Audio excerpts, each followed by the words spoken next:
রাসূল পাঠিয়ে দিয়ে, অর্থাৎ বার্তাবাহক পাঠিয়ে দিয়ে তার মাধ্যমে আল্লাহ তাআলা কথা বলেন। তো এরকম দুনিয়ায় যত নবী আল্লাহ পাঠালেন, আদম আলাইহিস সালাম থেকে নিয়ে ঈসা আলাইহিস সালাম পর্যন্ত, এরা সবাই ছিলেন আল্লাহর নবী এবং রাসূল। সর্বশেষ যিনি আসলেন তার নাম মুহাম্মদ। সবাই বলেন সাল্লাল্লাহু আলাইহি ওয়াসাল্লাম। রাসূলুল্লাহ বলেছেন তার মতো বখিল আর কেউ নাই যে আমার নাম শুনলো আর দরুদ পড়লো না। আমাদের নাম বখিলের খাতায় উঠুক, আমরা কি তা চাই? নবী করিম সাল্লাল্লাহু আলাইহি ওয়াসাল্লাম বলেছেন আমার নাম শুনে আমার প্রতি যে একবার দরুদ পড়বে, আল্লাহ তাআলা তার প্রতি 10টা রহমত নাজিল করে দিবেন। সেই জন্য সবসময় মনে রাখবো, যখনই আমরা নবী করিম সাল্লাল্লাহু আলাইহি ওয়াসাল্লামের নাম শুনবো, সাথে সাথে কি বলবো? সাল্লাল্লাহু আলাইহি ওয়াসাল্লাম। আল্লাহ তাআলা তাকে পাঠালেন পৃথিবীর এমন এক সময় যখন পৃথিবীতে আল্লাহর রহমত ছাড়াই পৃথিবীকে আর বাঁচানো যাবে না।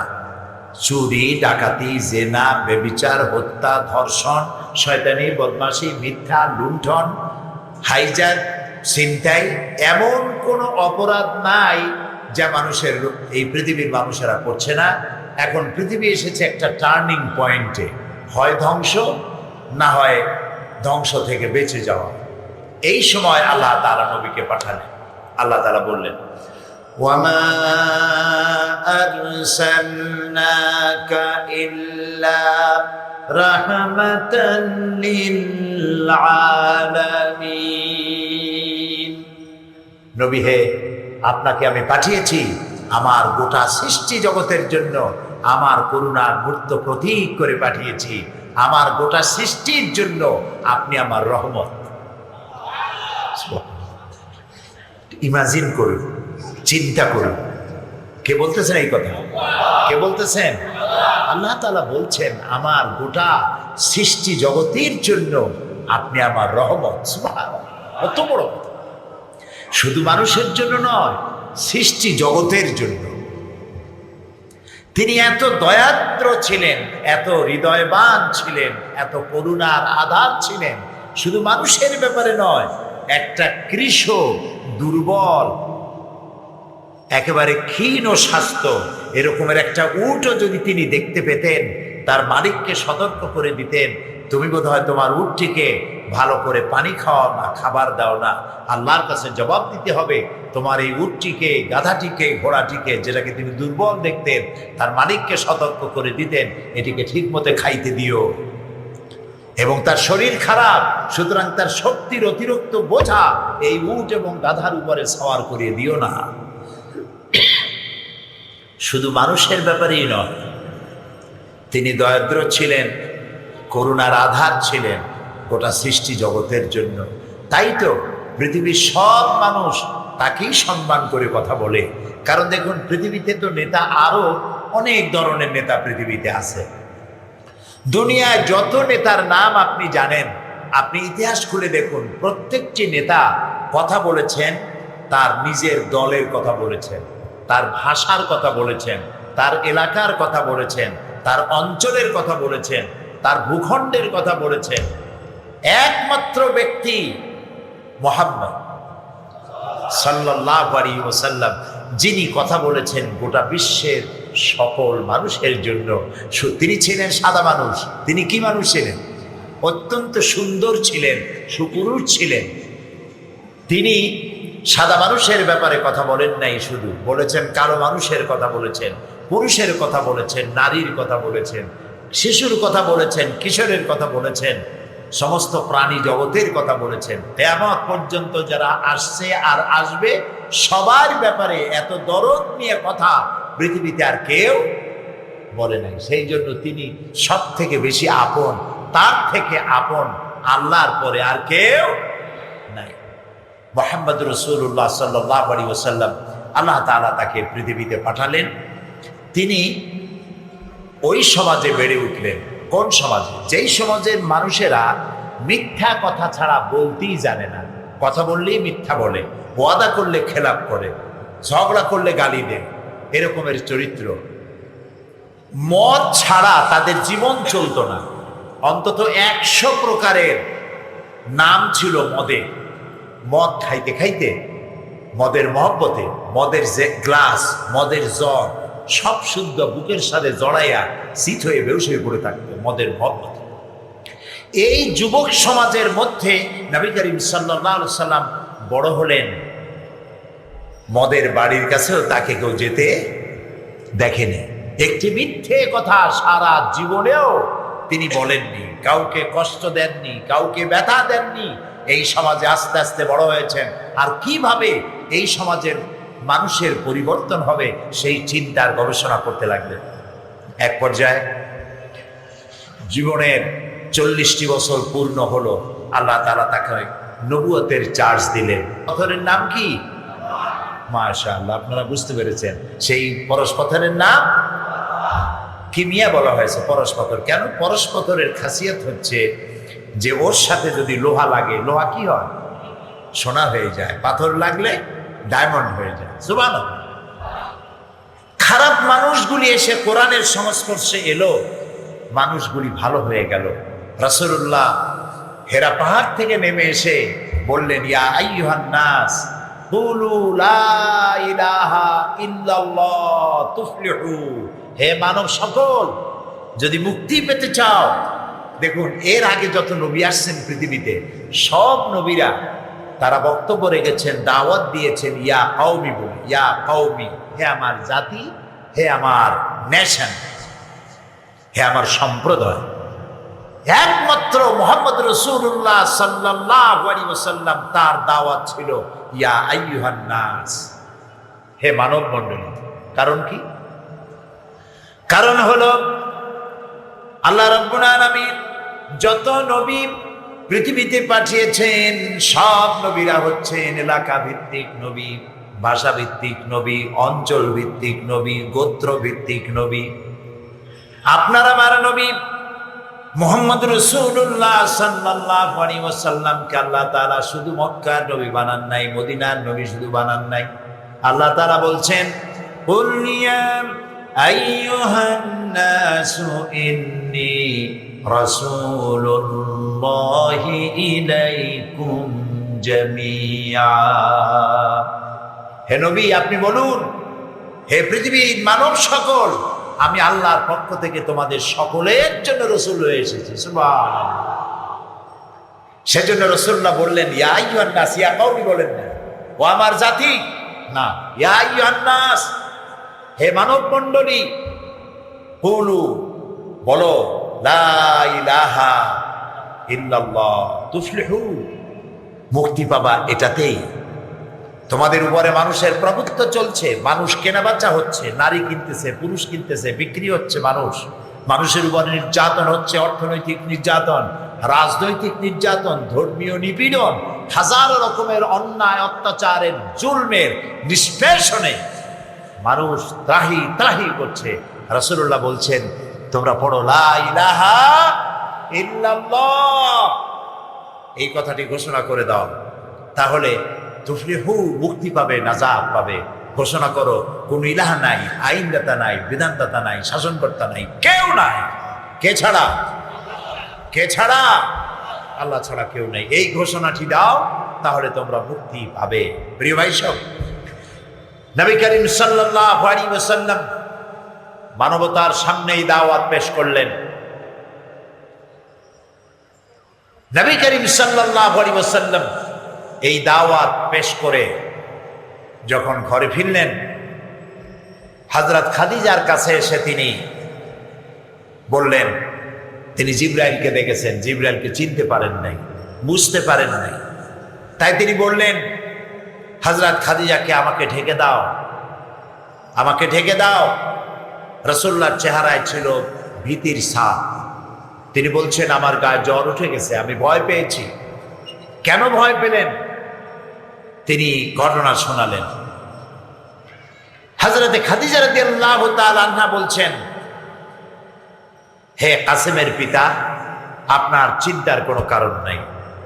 আপনাকে কোনো দুষ্ট জিন, কোনো শয়তান আপনার অনিষ্ট করতে পারে না, কারণ আপনি সত্য কথা বলেন। কে সার্টিফিকেট দিচ্ছে? স্ত্রী। আপনি সত্য কথা বলেন, আপনি বিধবাকে আশ্রয় দেন, এই জাতি আপনার উপরে অত্যাচার করবে। সেদিন পর্যন্ত যদি আমি বেঁচে থাকি, আমি আপনার সহযোগিতা করব। নবী করিম সাল্লাল্লাহু আলাইহি সাল্লামের কাছে দীর্ঘদিন পর্যন্ত আসতেছিল না ওয়াহি। এরপরে কখনো কখনো নবী করিম সাল্লাল্লাহু আলাইহি সাল্লামের ইচ্ছে হতো যে আল্লাহ বোধহয় আমাকে ভুলেই গিয়েছেন। নিজের ইচ্ছে হতো পাহাড় থেকে নিজেকে ফেলে দিতে মাটিতে। দীর্ঘকাল পরে দ্বিতীয় ওহী নাজিল হলো, ইয়া আইয়ুহাল মুদ্দাসসির কুম ফাআনজির। হে বস্ত্র আচ্ছাদনকারী, ওঠো, দাঁড়াও এবং মানুষকে সতর্ক করো, সতর্কবাণী শোনাও। ওয়ানজির আশিরাতাকাল আকরাবিন, সর্বপ্রথম নিকটবর্তী লোকদেরকে দাওয়াত দাও। নবী করিম সাল্লাল্লাহু আলাইহি সাল্লাম সর্বপ্রথম এই দাওয়াত নিয়ে গেলেন হযরতে খাদিজাতুল কুবরা রাদিয়াল্লাহু তাআলা আনহার কাছে। আল্লাহর নবী বললেন, খাদিজা, হাতে বানানো যত মূর্তিগুলি আছে, মানুষেরা যাকে খোদা বলে মনে করে, এর একটি স্রষ্টা নয়। এগুলিকে বাদ দিয়া কদাখা আল্লাহর প্রতি ঈমান আনো, তিনি ছাড়া কোনো ইলাহ নাই, তাকে দেখা যায় না। আর আমি আল্লাহর নবী, শেষ নবী, আল্লাহর শেষ রাসূল, আমার উপরে ঈমান আনো। হযরতে খাদিজা রাদিয়াল্লাহু তাআলা আনহা,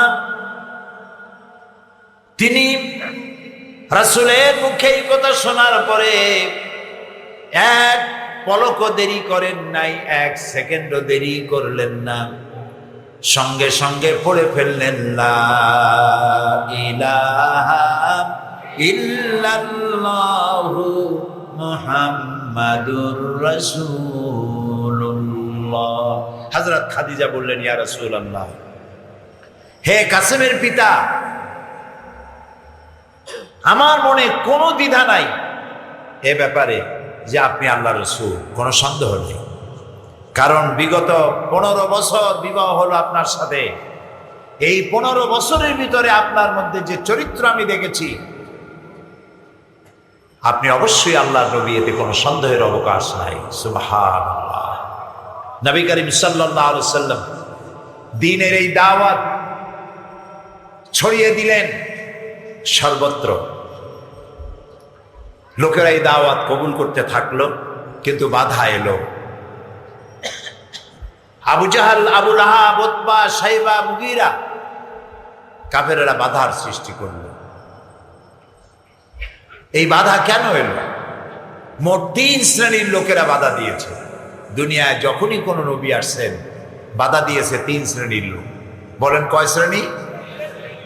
এক হলো সমকালীন ধনাঢ্য ব্যক্তি, তারা বাধা দিয়েছে। 2 নম্বরে বাধা দিয়েছে সমাজের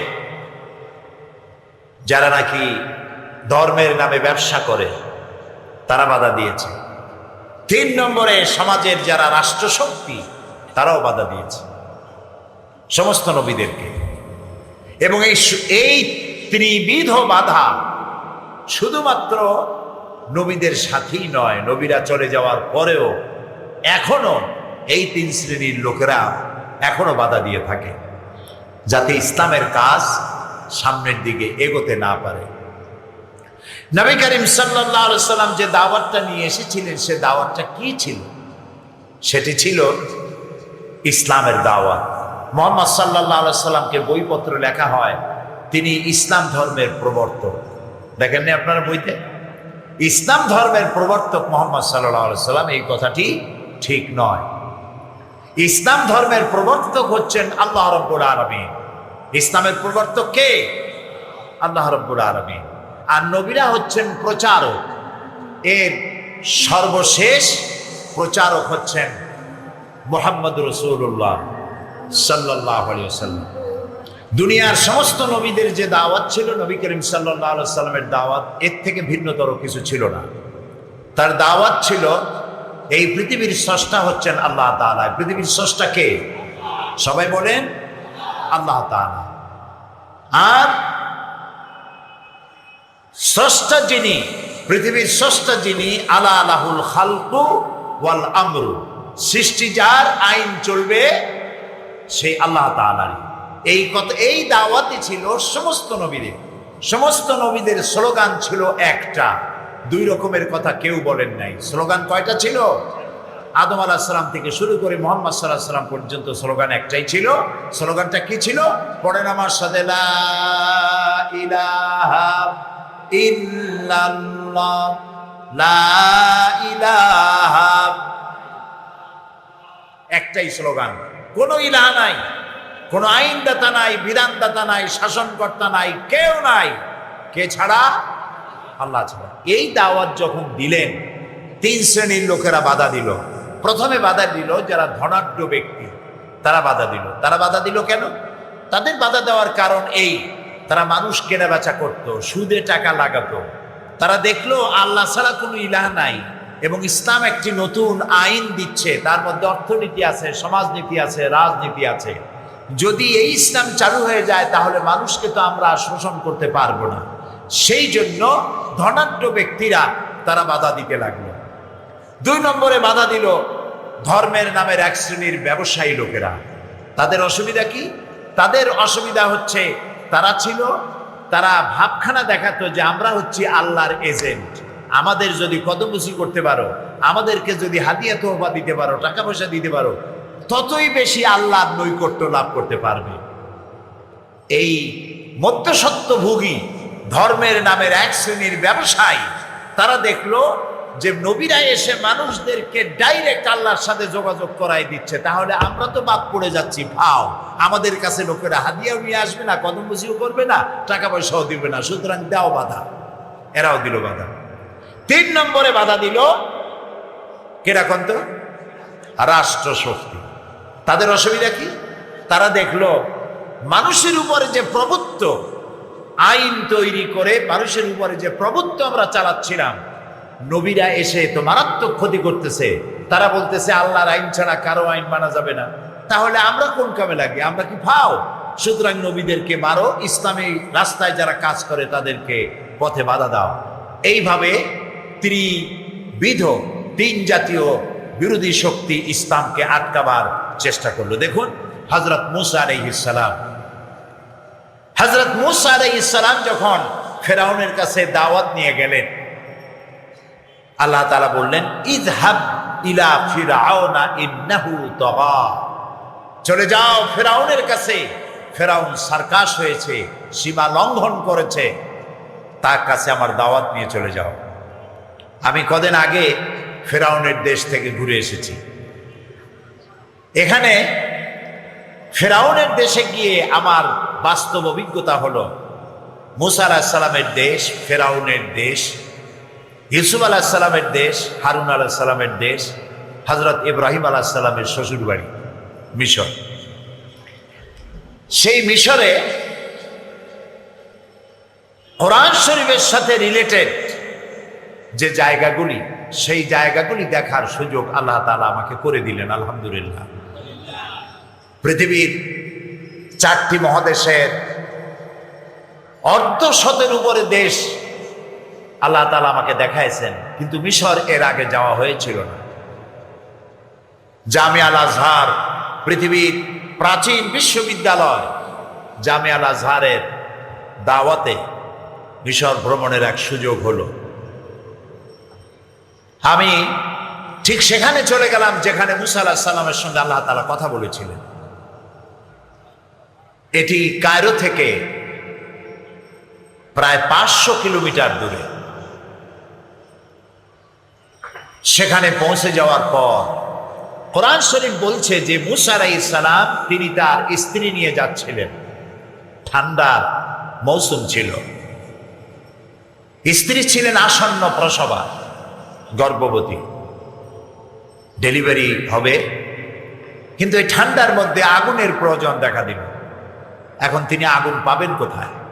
হঠাৎ তিনি দেখতে পেলেন দূরে আগুন দেখা যায়।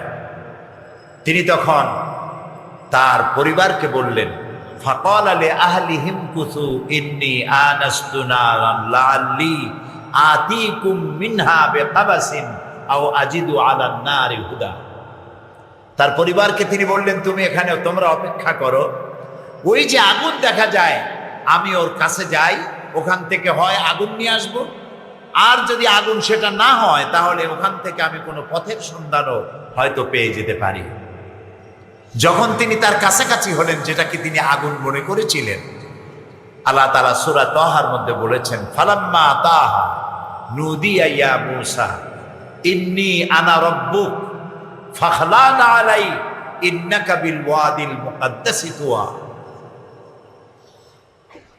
যেটাকে তিনি আগুন মনে করেছিলেন তার ভেতর থেকে আওয়াজ এলো, এটা আগুন টাগুন না, ইন্নী আনা রাব্বুক, আমি তোমার প্রভু, আমি তোমার রব। ফাখলানা আলাই, জুতা খোলো, জুতা খুলে এসো। ইন্নাকা বিল ওয়াদিল মুকাদ্দাসি তুয়া, এটা হচ্ছে পবিত্র উপত্যকা। এখানে আল্লাহ নূর করেছে, সুবহানাল্লাহ। হযরতে মূসা আলাইহিস সালাম যেখানে আগুন মনে করেছিলেন তার কাছে চলে গেলেন। আমরাও ঠিক সেখানেই গিয়েছিলাম যেখানে আল্লাহ তাআলা নূর করেছিল এবং মূসা আলাইহিস সালাম যেখানে আল্লাহর সঙ্গে কথা বলেছিলেন। আল্লাহ তাআলা বললেন, ইন্নানি আনাল্লাহ, নিশ্চয়ই আমি আল্লাহ, লা ইলাহা ইল্লা আনা, আমি ছাড়া কোনো ইলাহ নাই, আমি ছাড়া কোনো বিধানদাতা নাই। ফাবুদনি, আমার দাসত্ব করো, আমার গোলামি করো। ওয়াকিমিস সালাতা লিযিকরি, আর আমার শরণার্থে নামাজ কায়েম করো। মূসা আলাইহিস সালাম আল্লাহ তাআলাকে দেখতে ছিলেন না, তাই তিনি বলতেছিলেন, রব্বি আরিনি, আল্লাহ আমি তোমারে দেখতে চাই, আয় আল্লাহ আমি তোমারে দেখতে চাই। আল্লাহ তাআলা বললেন, লান তারানি, কখনো আমারে দেখতে পারবে না, কখনো। লা তুদরিকুহুল আবসার, কোন দৃষ্টি শক্তি তার দৃষ্টির সীমানার ভেতরে আমাকে আনতে পারবে না, দেখতেই পারবে না কেউ। সুবহানাল্লাহ। আল্লাহ তাআলা এরপরেও অন্য সময় তিনি দাবি করলেন দেখার জন্য। আল্লাহ তাআলা তাকে পরীক্ষা করলেন এবং তুরে সায়নায় তার নূরের তাজাল্লি ফেলেছিলেন, তুর পাহাড়ের উপর। মূসা আলাইহিস সালাম শুধু এক নজর তাকালেন, চক্ষু বন্ধ হয়ে গেল, আল্লাহু আকবার বলে চিৎকার মেরে বেহুশ হয়ে পড়ে গেল। সেই তুরে সায়না যেখানে 40 দিন পর্যন্ত মূসা আলাইহিস সালাম ইতিকাফ করেছিলেন, তাওরাত আনতে গিয়েছিলেন, আমরা সে পাহাড়ও পরিদর্শন করলাম। আল্লাহ তাআলা তাকে ওহী দিয়ে বললেন, ইযহাব ইলা ফিরআউনা ইন্নাহু তাগা, ফিরআউনের কাছে যাও এবং এই দ্বীনের দাওয়াত পৌঁছাও। হযরত মূসা আলাইহিস সালাম ফিরআউনের কাছে গেলেন আর তাকে দাওয়াত দিলেন, বললেন, বলো লা ইলাহা ইল্লাল্লাহ, আল্লাহ ছাড়া কোনো ইলাহ নাই। ফিরআউন বলছে, মা আলিমতু লাকুম মিন ইলাহিন গায়রি, আমি তো জানি না যে আমি ছাড়া আরো কোন ইলাহ আছে, তুমি নতুন আমার কোথা থেকে একটা ইলাহ নিয়ে আসছো। ফিরআউন বলছে, দেখো তুমি যদি আমার সামনে আরো বেশি ইলাহ ইলাহ করতে থাকো তাহলে আমি তোমাকে গ্রেফতার করব, লা আজআলান্নাকা মিনাল মাসজুনিন, আমি তোমাকে কারারুদ্ধ করে রাখবো। মূসা আলাইহিস সালাম জেলের ভয়তে দাওয়াত বন্ধ করে দিলেন নাকি? বন্ধ করেন নাই। ফিরআউন মূসা আলাইহিস সালামকে যেভাবে নির্যাতন করলো, তাকে পদে পদে নির্যাতন করেছে। আল্লাহ তাআলা রাষ্ট্রশক্তি নবীদের সাথে যারাই বেয়াদবি করেছে আল্লাহ তাদেরকে দৃষ্টান্ত সৃষ্টি করে রেখেছেন। ফিরআউনকেও আল্লাহ তাআলা দৃষ্টান্ত করে রেখে দিলেন। আমি মিশরের বিভিন্ন জায়গা দেখে মূল শয়তানটাকে তখনও দেখা হয়নি, এই জন্য আসল শয়তানকে দেখার জন্য মিউজিয়ামে প্রবেশ করলাম। মিউজিয়ামে ঢোকার জন্য 40 পাউন্ড মিশরিয়ান মুদ্রার নাম পাউন্ড। 40 পাউন্ড টিকিট লাগলো। তারপরে ভিতরে প্রবেশ করলাম, অনেক কিছু রেখেছে, বিরাট এরিয়া, কিন্তু আমি যে শয়তান খোঁজ দিছি তারে পাচ্ছি না। আমি জিজ্ঞেস করলাম সেই আসল শয়তানটা কই? তো একজন বলল যে ওইটার জন্য আলাদা টিকিট করতে হবে, সেইটা দেখার জন্য, ফেরাউনকে দেখার জন্য 80 পাউন্ড লাগবে। কি সাংঘাতিক! আল্লাহ তাআলা কোরআন শরীফের মধ্যে বলেছেন, কুল সিরু ফিল আরদ ফানজুরু কাইফা কানা আকিবাতুল মুকাদ্দিবিন। আমার পৃথিবী পরিভ্রমণ করো, আর আমি মহাসত্যের অস্বীকারীদের কি পরিণতি করেছি তা দেখে আসো। তো আমি আবার, আমার সাথের লোকেরা আবার টিকিট করলো, ভিতরে গিয়ে ঢুকলাম, ঢুকে দেখি গ্লাসের বক্সের মধ্যে মিস্টার ফেরাউন চিত হয়ে শুয়ে আছে। দেখে বললাম সুবহানাল্লাহ, কি কুদরত আল্লাহ! 3.5 থেকে 4,000 বছর আগের লাশ আল্লাহ রেখে দিয়েছে। আমরা সেই জায়গাও দেখলাম যেখান থেকে মুসা আলাইহিস সালামকে ফেরাউন তাড়া করেছিল। দরিয়ার কিনারে, বাহারের সমুদ্রের কাছে দাঁড়ানো মুসা আলাইহিস সালাম তার দলবল নিয়ে, ফেরাউন 3 দিক থেকে আক্রমণ করেছে। মুসা আলাইহিস সালামের লোকজনেরা বলল, ইয়া মুসা ইন্না লামুদরাকুন, আমরা তো পাকড়াও হয়ে গেলাম, আমরা তো ধরা পড়ে গেছি, 3 দিক থেকে শত্রু আক্রমণ করেছে, পালাবার রাস্তা নাই। দেখেন আল্লাহর পয়গম্বর ভয় পান নাই। 3 দিকে শত্রু, আর একদিকে কি? সাগর। তিনি ভয় পান নাই, তিনি বলেছেন কাল্লা রব্বি সায়াহদিন, অবশ্যই আল্লাহ আমাদেরকে পথ দেখায় দেবেন, কোনো ভয় নাই। আল্লাহ তাআলা পথ দেখায় দিলেন। আল্লাহ তাআলা সমুদ্রকে অর্ডার করলেন, ফেরে যা, রাস্তা বানা। পানি দুদিকে চলে গেল, মাঝখান থেকে রাস্তা হয়ে গেল। এটা কি আল্লাহর জন্য অসম্ভব? আসতে বললেন যে আল্লাহ তাআলা এত কথা বলেন না যে পানি দুদিকে সরে যায়, রাস্তা বানা, মুসা আলাইহিস সালাম বাড়ি যাবে, এত বলার দরকার নেই। খালি কি বলেন? কোন, কাফ আর নুন, 2টা অক্ষর, কোন, হয়ে যা। কি হয়ে যা? ওটা আল্লাহর ইচ্ছা, যা ইচ্ছা সেটা প্রয়োগ করবেন, বলবেন কোন, দেনাম দেয়া হয়ে যাবে, মোটাও সময় লাগবে। রাস্তা তৈরি হয়ে গেল।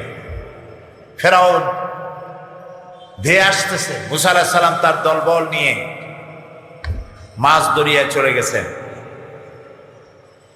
ফেরাউন এসে দেখে কি সুন্দর রাস্তা, ও মনে করছে ওর বাজানের তৈরি করা রয়্যাল রোড। সেও তার দলবল নিয়ে নামছে, ফেরাউনকে, মুসা আলাইহিস সালামকে তাড়া করছে। যেই না মাঝখানে গেছে, আর মুসা আলাইহিস সালাম ততক্ষণে ওপার চলে গেছে। আল্লাহ তাআলা আবারও বললেন কুল, এর অর্থ কি? বাস, পানি এসে বন্ধ করে দিল। শুরু হলো তুফান। লোক লস্কর যা ছিল, হাতি ঘোড়া বাঘ ভল্লুক যা ছিল সাথে, সব চূর্ণি খেতে খেতে শেষ। এখন ফেরাউন একা, শুধু ঢেউয়ের তালে তালে ডুবতেছে, জাগতেছে, আর পানি খাইতেছে। পানি খেতে খেতে পেট তো বিশাল মটকির মতো মোটা হয়ে গেছে, নাক দিয়ে পানি পড়ে, চোখ দিয়ে পানি পড়ে। এখন দেখে আর বাঁচার উপায় নাই, বলতেছে আমানতু আন্নাহু লা ইলাহা ইল্লাল্লাযী আমানাত বিহি বানু ইসরাঈল, আমি ঈমান আনলাম ওই আল্লাহর প্রতি, ওই ইলাহের প্রতি, যার প্রতি ঈমান এনেছে বনি ইসরাঈলেরা। ওয়া আনা মিনাল মুসলিমিন, আর আল্লাহ আমি তো এই কেবল মুসলমান হইলাম, তারপর আরো সুবাও কেন?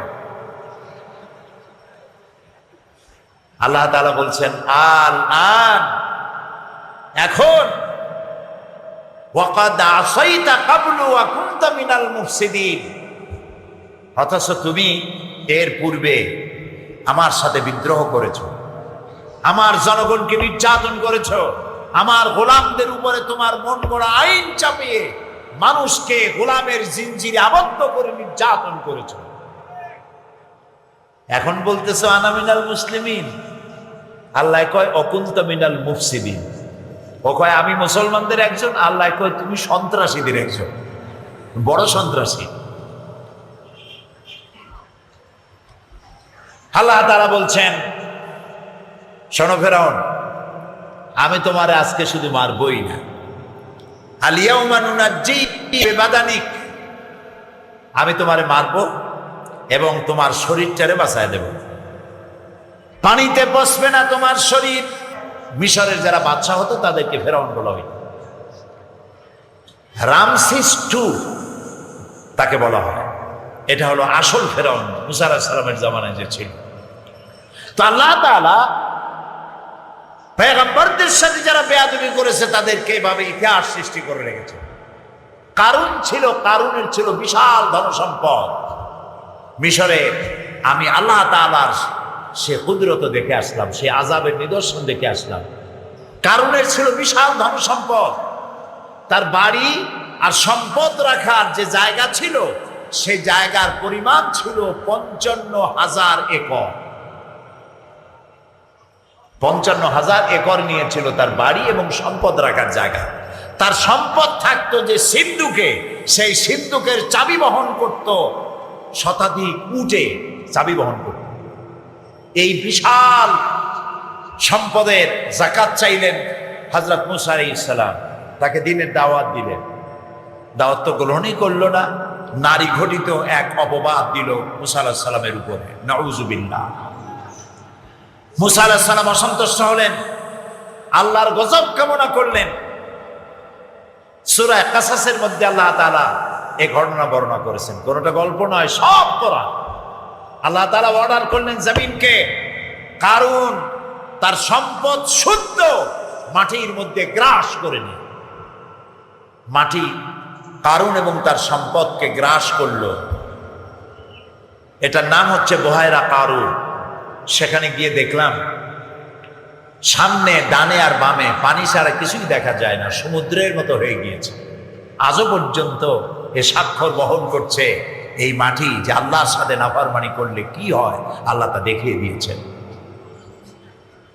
আজও ইসলামের সাথে, কোরআনের সাথে যারা বেয়াদবি করবে আল্লাহ শাস্তি দিতে সক্ষম না, সক্ষম নয়। আমরা পত্র পত্রিকার মাধ্যমে জানতে পেরেছি কিউবার গুয়ান্তানামোয় আমেরিকান সৈন্যরা কোরআন শরীফকে টয়লেটের মধ্যে নিক্ষেপ করেছে। নাউযুবিল্লাহ, নাউযুবিল্লাহ। কোরআন নাজিলের পর থেকে নিয়ে এই পর্যন্ত পৃথিবীর ইতিহাসে কোরআনের এত বড় অবমাননা পৃথিবীতে কেউ করেনি।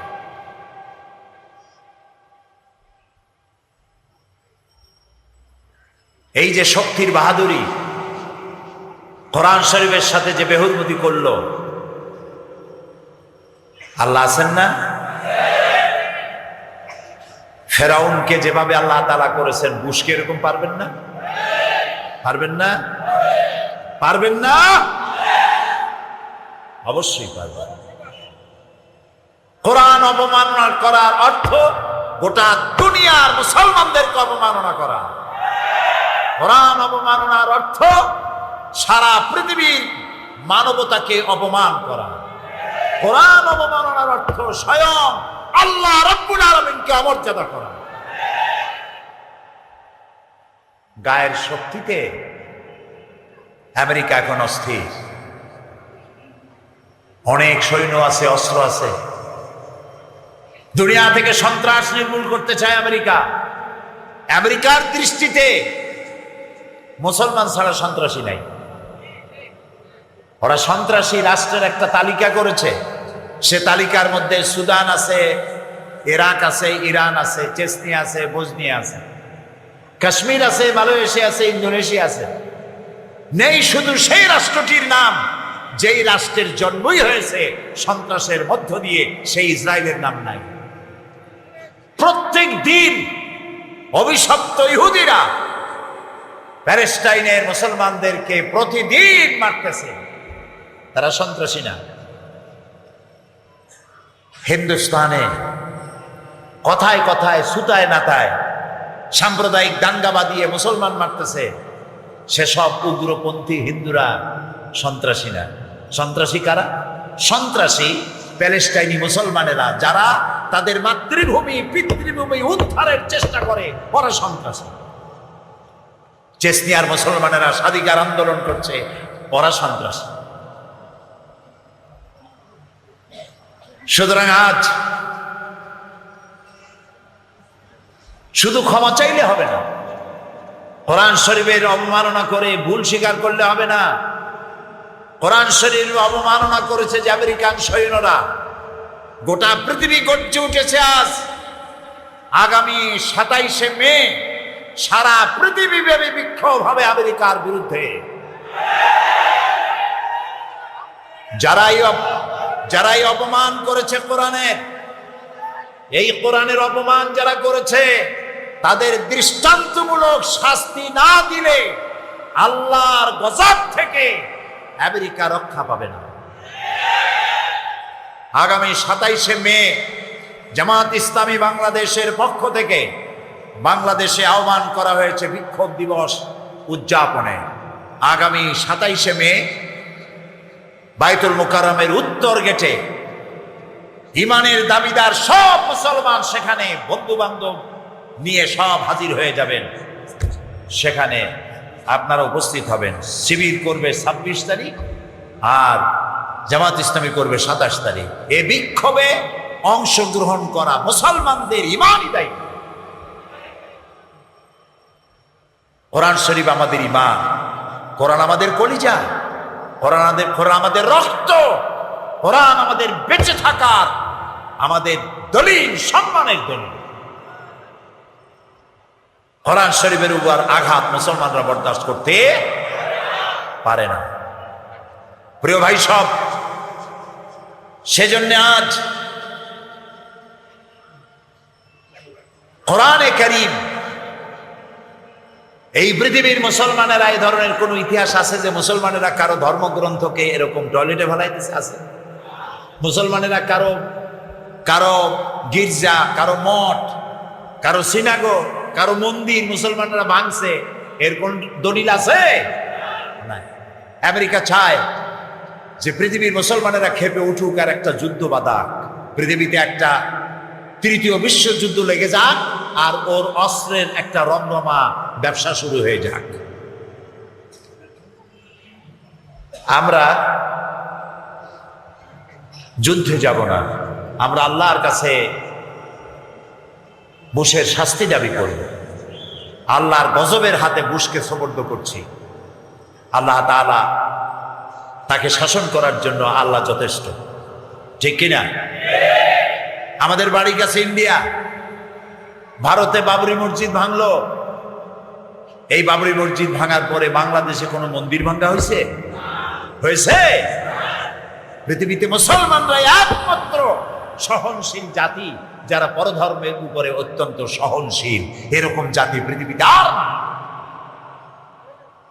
প্রিয় ভাই সব, সুতরাং নবী করিম সাল্লাল্লাহু আলাইহি ওয়াসাল্লাম পৃথিবীতে এসেছিলেন মানবতার কল্যাণের জন্য, শান্তি দেওয়ার জন্য। তোমরা আমাদের ভদ্রতা শিখাও। আমেরিকা মুসলমানদের নাম রাখছে মৌলবাদ, ফান্ডামেন্টালিজম, টেররিস্ট। আমরা বলি সন্ত্রাসী। সন্ত্রাসের যে দাদা, সে আমাদের কয় সন্ত্রাসী। প্রিয় ভাই সব, তোমরা কি ব্যবহার করেছো মানুষের সাথে? গণতন্ত্রের ফেরিওয়ালা, মানবাধিকারের ঠিকাদার আমেরিকা। ইরাকের আবু গরিব কয়েদখানা, সে কয়েদখানার মুসলমান কয়েদিদেরকে উলঙ্গ করে একটার উপরে একটা মানুষ, জীবিত মানুষ, এইভাবে মানুষ দিয়ে পিরামিড কারা বানাইছে? তোমরা বানিয়েছ। মুসলমান কয়েদিদেরকে উলঙ্গ করে তাদের মুখের উপরে তোমরা পেশাব করেছ।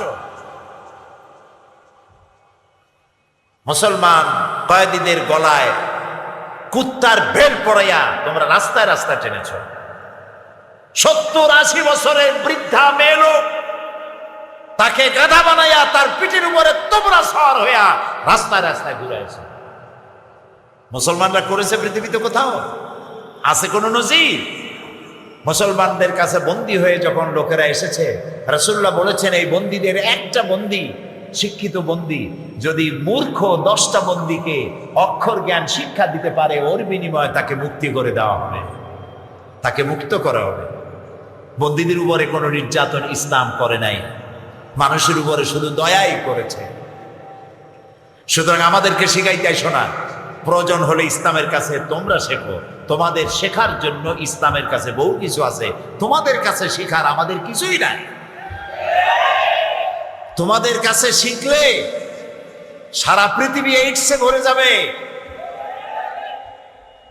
পুরুষে পুরুষে বিবাহ তোমরা চালু করছো পৃথিবীতে প্রথম, এটা দুনিয়ায় কোথাও নাই। পুরুষে পুরুষে বিবাহ, মেয়ে লোকে মেয়ে লোকে বিবাহ, যার কারণে এইডস আসছে। শান্তি তো তোমরা দিতে পারো নাই।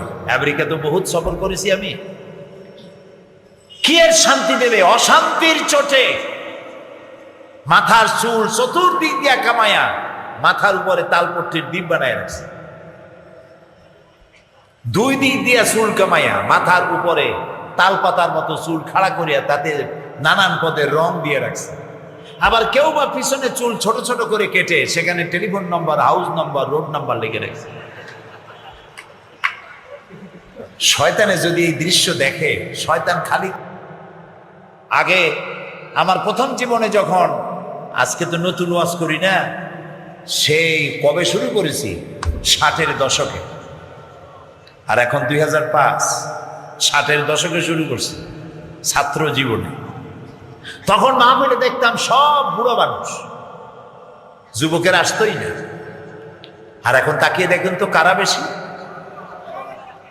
দাড়ি পাকা খুব বেশির বেশি 1% or 2%, 97% যুবক আর যুবক। আলহামদুলিল্লাহ বলো। এইটাই ওদের পছন্দ হয় না। এক শ্রেণীর বুদ্ধিজীবী, কলামিস্ট, সাংবাদিক, রাজনীতি বরদাস্ত হয় না, তাদের কলজে জ্বলে। আজান শুনলে তার মধ্যে বেশ্যার আওয়াজ শোনে। আছে না এখন একটা ওইরকম একটা কবি, কপাল পোড়া, কপাল পোড়া। সে বলছে ফজরের আজান যখন শুনি মনে হয় বেশ্যা তার খরিদ্দার ডাকতেছে। নাউজুবিল্লাহ। কত বড় কপাল পোড়া, বেঈমান। কবর হবে ওদের কাছে, যাদের আওয়াজ শোনো ওদের কাছেই হবে।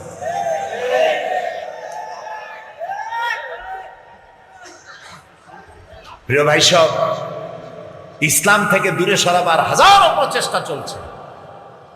রেডিওর মাধ্যমে, টেলিভিশনের মাধ্যমে, সিনেমার মাধ্যমে, নাটকের মাধ্যমে, পত্রপত্রিকার মাধ্যমে অনবরত খালি মৌলবাদ, মৌলবাদের জ্বালায় মস্তি রয়ে গেছে। প্রিয় ভাই সব, ইসলাম এসেছে পৃথিবীতে শান্তি দেওয়ার জন্য। আর সেই শান্তি নামাজ, রোজা, হজ, যাকাতি শুধু নয়, জীবনের সব ক্ষেত্রে শান্তি আসবে ইসলাম কায়েম করলে। সেটি হবে ইসলামী সমাজ ব্যবস্থার মধ্য দিয়ে। নবী করিম সাল্লাল্লাহু আলাইহি সাল্লাম প্রেসিডেন্ট ছিলেন। কি ছিলেন? জোরে বলেন। প্রেসিডেন্ট ছিলেন, রাষ্ট্রপতি ছিলেন। আল্লাহর নবী মদিনা মুনাওয়ারায় হিজরত করার পর একটি রাষ্ট্র তৈরি করলেন, ইসলামী রাষ্ট্র, যার সংবিধান হলো কোরআন শরীফ। কোরআনের আইন চালু হয়ে গেল, চুরি বন্ধ হলো, ডাকাতি বন্ধ হয়ে গেল, জিনা ব্যভিচার বন্ধ হয়ে গেল, মানুষ দরজা খুলে ঘুমাবার সুযোগ পেয়ে গেল। বুড়োরা বৃদ্ধ ভাতা পেতে লাগলো, বেকার যুবকেরা বেকার ভাতা পেল। রাসূলুল্লাহ বললেন, মান তারাকা দায়নান নাউদিয়ান ফালাইয়া। আমার রাষ্ট্রের ভেতরে যদি কেউ ঋণগ্রস্ত অবস্থায় মারা যায় আর ঋণ পরিশোধের কোনো সম্পদ যদি রেখে না যেয়ে থাকে, তাহলে তার ঋণ পরিশোধের দায়িত্ব আর তার এতিম বাচ্চাদের দায়িত্ব আমি মুহাম্মদ সাল্লাল্লাহু আলাইহি সাল্লাম রাষ্ট্রপ্রধান হিসাবে আমার কাঁধে উঠায় নিলাম। ইসলাম একটি জনকক রাষ্ট্র প্রতিষ্ঠা করতে চায়, নবী রাসূলগণ তাই করেছেন। কিন্তু সেখানেও আমার দেশে বাধা। এখানে শুরু হয়েছে ধর্মনিরপেক্ষ মতবাদ। আল্লাহ যা যা করেছেন শয়তান তার উল্টা আরেকটা করেছে, করে নাই? বলেছেন, বলেন করে করে নাই কিনা? আমরা এক অদেখা আল্লাহকে বিশ্বাস করি। শয়তান আল্লাহর পরিবর্তে মূর্তি বানায়া তার ইবাদতে এক শ্রেণীর লোকদেরকে নিয়ে গেছে, যায় নাই? আল্লাহ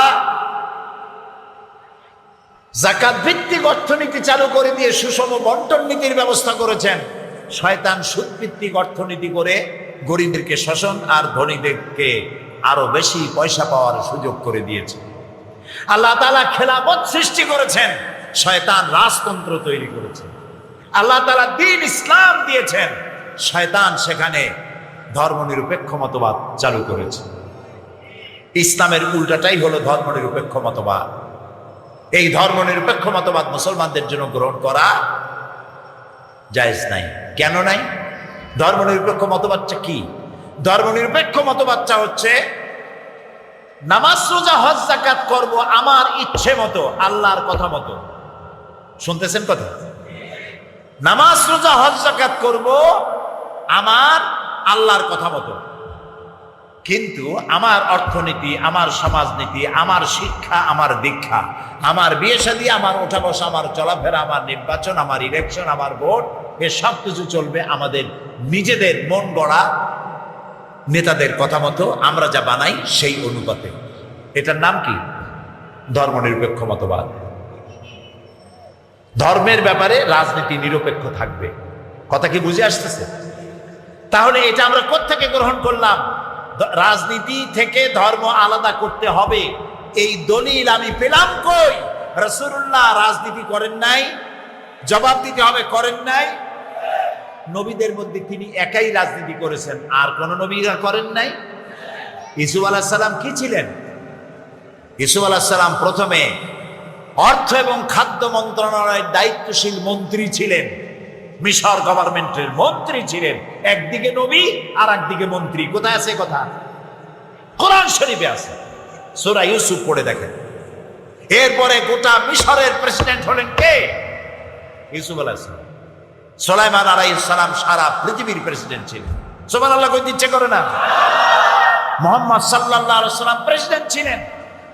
হযরত আবু বকর রাদিয়াল্লাহু তাআলা আনহু তিনি কি ছিলেন? বলতে পারেন না? আল্লাহর নবী বলেন, তামাম পৃথিবীর সমস্ত মুমিনের ঈমান যদি এক পাল্লায় রাখা হয়, আর একা আবু বকরের ঈমানটা যদি এক পাল্লায় রাখা হয়, তাহলে দেখা যাবে তামাম দুনিয়ার সব মুমিনের ঈমানের তুলনায় একা আবু বকরের ঈমানের পাল্লাটা ভারী হয়ে যাবে। সেই আবু বকর রাদিয়াল্লাহু তাআলা প্রেসিডেন্ট ছিলেন না? হযরত ওমর, যার সম্পর্কে রাসূলুল্লাহ বলেছেন লা নবিয়্যা বাদি ওয়ালা রাসূলা, আমার পরে নবীও হবে না, রাসূলও হবে না। আমার পরে যদি কেউ নবী বা রাসূল হতেন, লাকানা ওমর, ওমরকে আল্লাহ নবী বানায় দিতেন। সে ওমর রাদিয়াল্লাহু তাআলা প্রেসিডেন্ট ছিলেন না কি ছিলেন না? গোটা পৃথিবীর অর্ধেকটা পৃথিবীর প্রেসিডেন্ট ছিলেন। সুবহানাল্লাহ বলো। ওসমান রাদিয়াল্লাহু তাআলা প্রেসিডেন্ট ছিলেন। হযরত আলী প্রেসিডেন্ট ছিলেন। কে তোমাকে অধিকার দিল রাজনীতি থেকে ধর্ম আলাদা? কে অধিকার দিল? কোন মুসলমানদের এই অধিকার নাই, এটা শয়তান করেছে। ধর্ম নিরপেক্ষ মতবাদের স্রষ্টা হচ্ছে শয়তান। যে মুসলমানের গায়ে মুসলমানের রক্ত আছে, ধর্ম নিরপেক্ষ মতবাদ সে করতে পারে না। হারাম। কোরআন শরীফে আল্লাহ তাআলা পরিষ্কার বলেছেন, আফাতুমিনুনা বিবাদিল কিতাবি ওয়া তাকফুরুনা বিবাদ। কোরআন শরীফের কিছু কথা মানবা আর বহু কথাকে ছেড়ে দেবা। এটা যদি করো, কোরআনের কিছু মানলাম আর কিছু মানলাম না, এইটা যদি করো, তাহলে দুনিয়ার জীবনে লাঞ্ছনার জীবন দেব এবং কিয়ামতে চূড়ান্ত শাস্তির মোকাবেলা তোমাদেরকে করতে হবে। আল্লাহর কথা। তো কোরআনের কিছু কথা ধর্মনিরপেক্ষবাদীরা মানে, নামাজ রোজা হজ যাকাত এটা করে, কিন্তু অর্থনীতিতে আল্লাহ নাই, রাজনীতিতে আল্লাহ নাই, ভোটের মধ্যে আল্লাহ নাই, শিক্ষানীতিতে আল্লাহ নাই, সব জায়গায় ধর্মনিরপেক্ষ। এই ধর্মনিরপেক্ষ মতবাদ যারা করে, মুসলমান বলে নিজেদেরকে দাবি করার কোনো অধিকার নেই।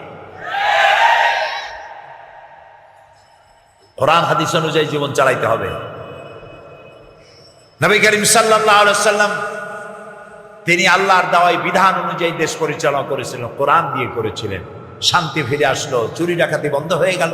আল্লাহ তাআলা বলছেন, ইযা জাআ নাসরুল্লাহি ওয়াল ফাত ওয়া রাআইতান নাসা ইয়াদখুলুনা ফি দীনিল্লাহি আফওয়াজা।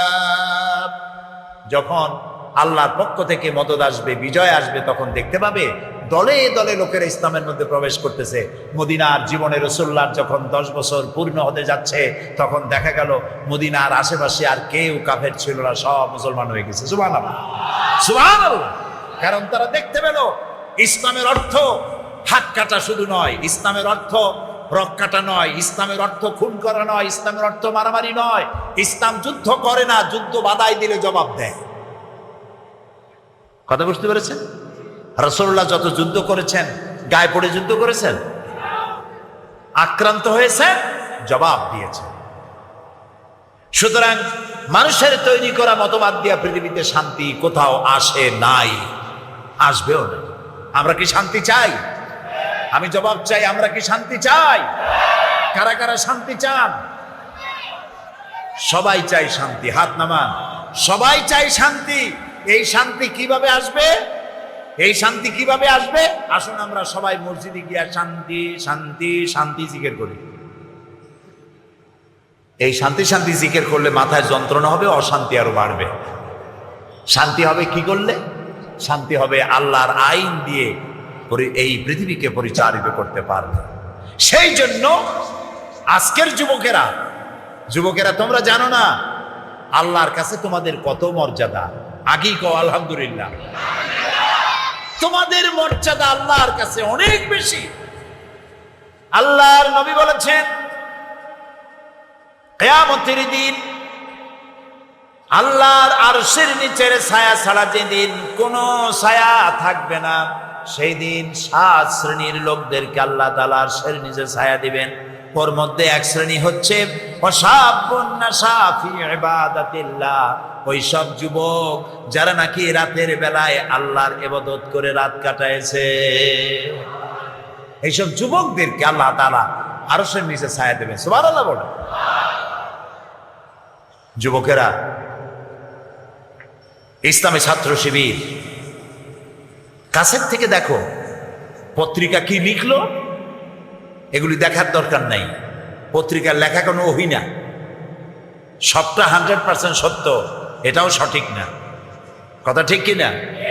কাছের থেকে দেখো যারা শিবির করে, গভীর রাত্রে যখন টিএস করে, রাতের বেলায় যখন তারা সভ্যদারি করে, রাত জাগে, যে দেখো শিবিরের ছেলেপেলেগুলি দর্শে হাদিস, দর্শে কোরআন, সাহাবায়ে কেরামদের ইশার ও কুরবানি ইত্যাদির উপরে আলোচনা করে তাহাজ্জুদের নামাজ পড়ে শেষ রাত্রে কিভাবে আল্লাহর কাছে কান্দে, তাকায় দেখো। এই যৌবনকালে যারা নামাজি হয়, দিনদার হয়, আল্লাহ তাদের উপরে খুশি হয়ে যান। কারণ কোন মসজিদের মুয়াজ্জিন যদি বলে আমি ঘুষ খাই না, এ কথার কোনো দাম আছে? বলেন, আপনি তো মুয়াজ্জিন সাহেব, আপনার ঘুষ দেবে কিনা? থানার দারোগায় যদি কয় আমি ঘুষ খাই না, এটার দাম আছে, ঠিক না? এমপি যদি বলে ঘুষ খাই না, মন্ত্রী যদি বলে ঘুষ খাই না, এসপি যদি বলে ঘুষ খাই না, স্বরাষ্ট্রমন্ত্রী যদি বলে ঘুষ খাই না, এটার দাম আছে, আছে কিনা? তো বুড়ো মানুষ যদি বলে আমি প্রত্যেক রাত্রে তাহাজ্জুদ করি, হইতে পারে এ কারণে যে আল্লাহর ভয়তে পড়েন, অথবা এও কারণে হতে পারে যে ঘুম মোটে আসে না, করবেন কি? দুইটাই হতে পারে, আল্লাহর ভয়তেও হইতে পারে, আবার ওরকম কারণে হতে পারে। কিন্তু যুবকেরা যদি বলে যে প্রত্যেক রাত্রে পারি না, কিন্তু সপ্তাহে একবার আমি তাহাজ্জুদের নামাজ পড়ি, মাসে 2-1টা নফল রোজা রাখি, এই কথার অনেক দাম, ঠিক না? যুবকের সারা রাজ্যের ঘুম এসে তাকে চেপে ধরে, শয়তান তাকে ওয়াসওয়াসা দেয়, নানান রঙিন স্বপ্ন দেখায়।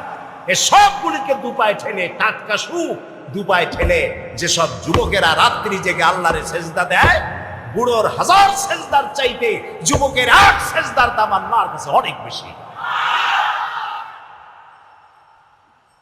সুতরাং যুবকদেরকে চরিত্রবান হতে হবে। রাসূলুল্লাহ কত ভালোবাসতেন যুবকদেরকে, সুবহানাল্লাহ। এ ওয়াজ আমি বহুবার করেছি।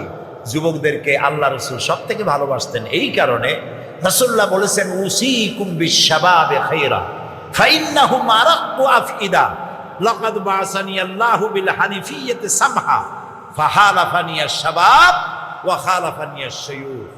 রাসূলুল্লাহ বলেছেন যে আমি উদারতা নিয়ে দিন প্রতিষ্ঠার জন্য এসেছি। আমি তোমাদেরকে নসিহত করছি, তোমরা যুবকদের প্রতি তোমরা যত্নবান হবে, কারণ এই যুবকেরাই ইসলাম প্রচারে আমাকে সাহায্য করেছে আর বুড়োরা বিরোধিতা করেছে। কে বলেছেন? আল্লাহ রাসূল বলেছেন। বুড়োরা কারা? ওই যে আবু জাহেল, আবু লাহাব, আবু সুফিয়ান, সবগুলো বুড়া ছিল, সবার বয়স ছিল 40-এর উপরে। 40-এর উপরের বয়সের সব বুড়ি লোক রাসূলুল্লাহকে বিরক্ত করেছে, কষ্ট দিয়েছে, ইসলাম প্রচারে বাধা দিয়েছে। আর রাসূলুল্লাহর সাথে যারা জীবন দিল, রক্ত দিল, ইসলাম কবুল করলো, তারা সব ছিল 40-এর নিচে, যুবক ছিল। সুবহানাল্লাহ। সুতরাং যুবকেরা যখন চরিত্র হারায় একটা মানুষের, তখন হারাবার মতো কোনো জিনিস আর তার কাছে বাকি থাকে না। চরিত্র রক্ষা করো। চরিত্র শ্রেষ্ঠ সম্পদ। চরিত্র যার নাই সে শয়তানের চাইতে নিকৃষ্ট। এই চরিত্র তোমাকে কে বানায় দেবে? চরিত্র বানাবার কোনো ফ্যাক্টরি পৃথিবীতে নাই। চরিত্র বানাতে পারে কেবলমাত্র কোরআন আর হাদিস। সুবহানাল্লাহ। সেই চরিত্র তৈরি করার কারখানা ইসলামী ছাত্র শিবির। তাদের কাছের থেকে দেখো। আমি এই জন্য এই সবুজবাগ থানায় যারা আজকে এই মাহফিলের আয়োজন করেছেন তাদেরকে ধন্যবাদ জানাই। সকল যুবকদেরকে বলি, ইসলামের সাথে থাকো, নামাজি হও, দিনদার হও, পরেজগার হয়ে যাও। মজা এখানেই। এই পৃথিবীতে একদিন ইসলামের হাতে ইসলামের পতাকা উড়বে, সারা পৃথিবীতে শান্তি প্রতিষ্ঠা হবে, ইসলাম ছড়িয়ে পড়বে বিশ্বময়। সেই দিন আমিও তোমাদের সাথে, এইটা বলার কোনো দাম নাই। আজকে দুর্দিন, এই সময় সাথে থাকা বেশি জরুরি। নবী করিম সাল্লাল্লাহু আলাইহি সাল্লামের সাথে প্রথম যুগে বেলালের যে মর্যাদা, খাব্বাব খোবাইবের যে মর্যাদা, মদিনার বিজয়ের পরে যারা ইসলাম কবুল করেছিলেন তাদের সেই মর্যাদা নয়। এটা কোরআন শরীফে আল্লাহ নিজেই বলেছেন। বদরের যুদ্ধে যারা অংশ নিয়েছেন আল্লাহ তাদেরকে মাফ করে দিয়েছিলেন, তাদের সমান